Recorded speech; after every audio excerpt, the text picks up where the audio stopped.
So this first hazard took place at a Subway sandwich shop in Richmond Hill around lunchtime.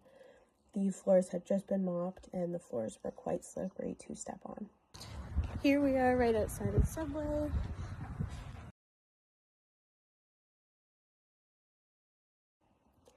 Both employees and the general public could be hurt and injured while entering the store.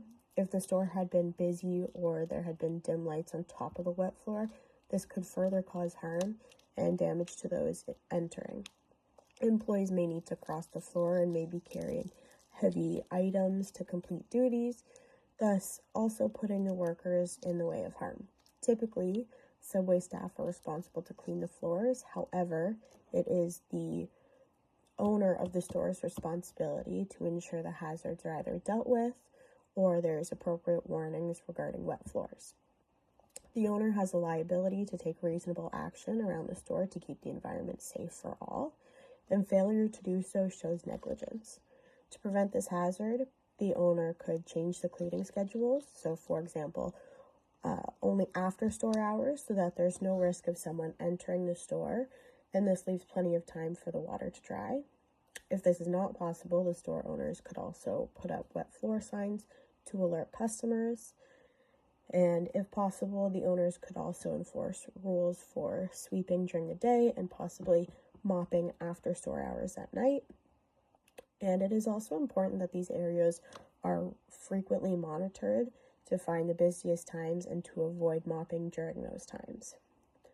However, if there was a wet floor sign and the customer chooses to walk along the wet floor and is then injured, the owner could say that the customer saw the signs, understood the risk, and still proceeded, which could be used to defend the owner's liability.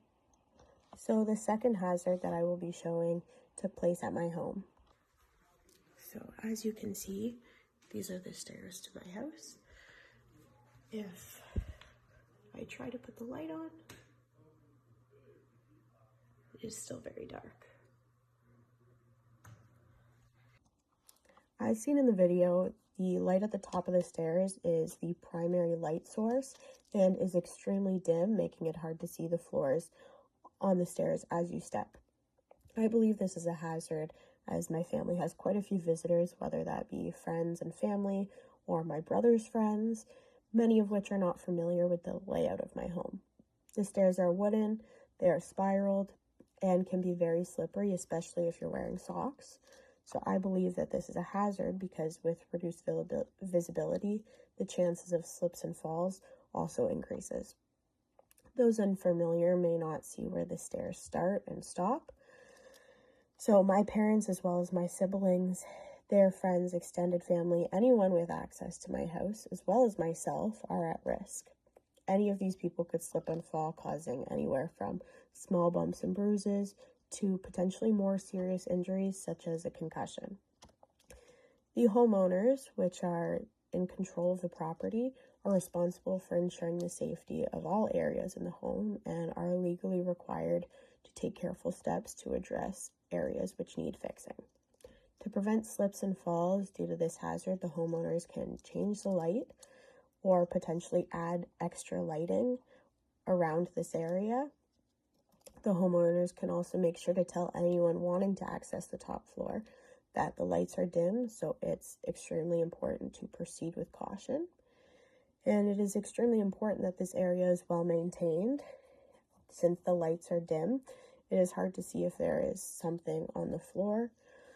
So it is very important to keep this area clear to avoid slippage. However, if an individual tries to run down the stairs wearing socks as fast as they could, knowing that the lights are dim, this could be used as a defense.